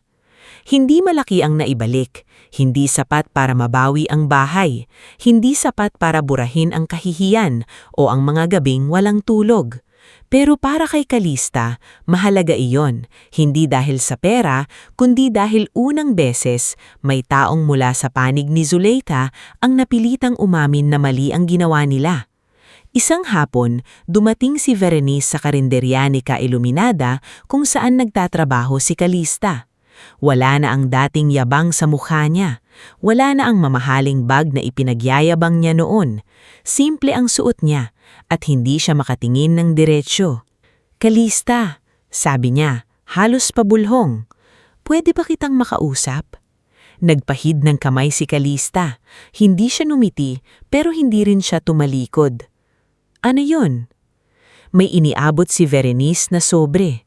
"Ito ang unang hulog, hindi pa buo, pero magbabayad ako buwan-buwan." Kinuha iyon ni Kalista, ngunit hindi niya agad binuksan. "Hindi ko alam kung maniniwala ka," dagdag ni Berenice. "Nagsisisi ako." Tumingin si Kalista sa kanya. "Nagsisisi ka dahil mali ang ginawa mo o dahil nahuli ka?" Napaluha si Berenice. "Nung una, dahil nahuli ako. Pero habang tumatagal, naiisip ko si Mirel. Naiisip ko yung bahay ninyo. Naiisip ko kung paano kita minata dahil mas madali para sa akin na sisihin ka kesa aminin na kami ang pabigat sa kuya ko." Hindi agad sumagot si Kalista.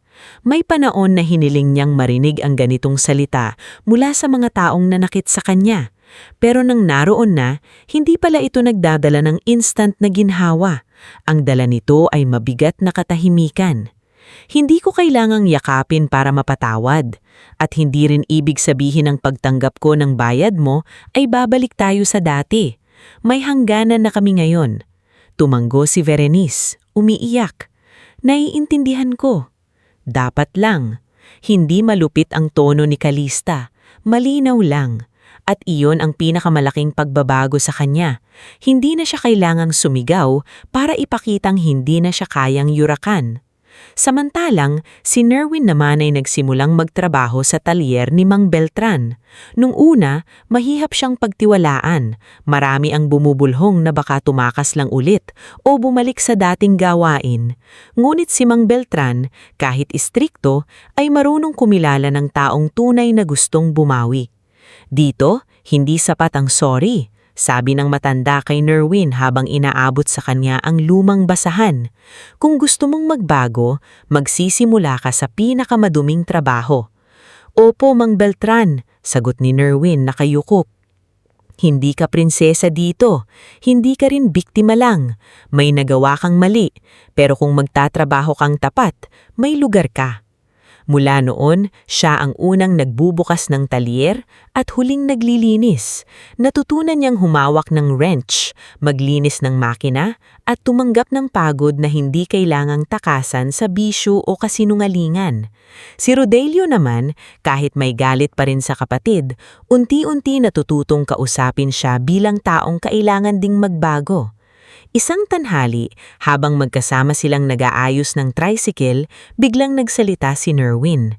"Kuya, patawad. Kung nagsalita ako agad, baka hindi na naibenta ang bahay ninyo." Natigil si Rodelio. Hinigpitan niya ang tornilyo bago sumagot. "Oo, baka. Pero tapos na yon. Ang tanong ngayon, ano ang gagawin mo sa natitirang buhay mo?" "Magbabayad ako, kahit paunti-unti." "Hindi lang pera ang bayaran, Nerwin. Dapat maging maayos kang tao." Tumanggo si Nerwin. "Susubukan ko." "Hindi susubukan, gawin mo." Sa mga panahong iyon, si Mirel naman ang pinakatahimik na humaharap sa sugat na iniwan ng lahat. Sa bagong paaralan, naging mahiyain si Mirel. Kapag may kaklase siyang nagtataas ng boses, napapakunot siya at napapahawak sa bag.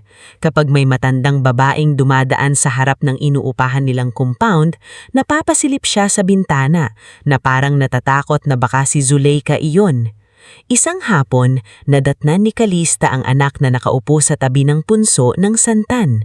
"Bakit gising ka pa, anak?" Tanong niya. Tumingin si Mirel sa kanya. "Ma, lalabas po ba si Lola Zuleika at kukunin ulit ang gamit natin?" Napakirot ang puso ni Kalista. Umupo siya sa tabi ng bata at niyakap ito. "Hindi na natin hahayaang mangyari iyon." "Galit po ba tayo sa kanya?" Matagal bago sumagot si Kalista. Ayaw niyang turuan ng anak ng galit, pero ayaw niyang itago ang katotohanan. "Nasaktan tayo sa ginawa niya," sabi niya.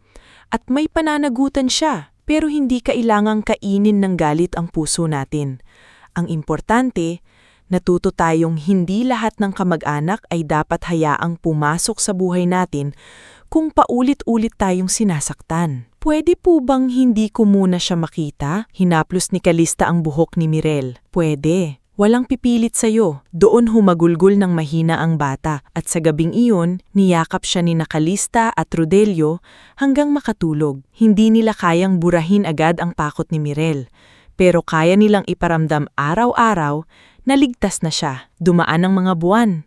Mabagal ang usad ng hustisya pero hindi tumigil si Calista. Tuwing may hearing, naandun siya. Hindi siya magarbong manamit, hindi malakas magsalita, pero malinaw ang bawat pahayag niya. Sa korte, nakita niya si Zulika ng ilang beses. Noong una, matalim pa rin ang tingin nito, na para bang si Calista ang sumira sa pamilya. Ngunit kalaunan, habang dumarami ang ebidensya at lumalabas ang ibang biktima ni Basteo at Osmo, unti-unting nawala ang yabang sa mukha niya. May isang pagkakataon, nagpadala ng liham si Zulika kay Rodelio.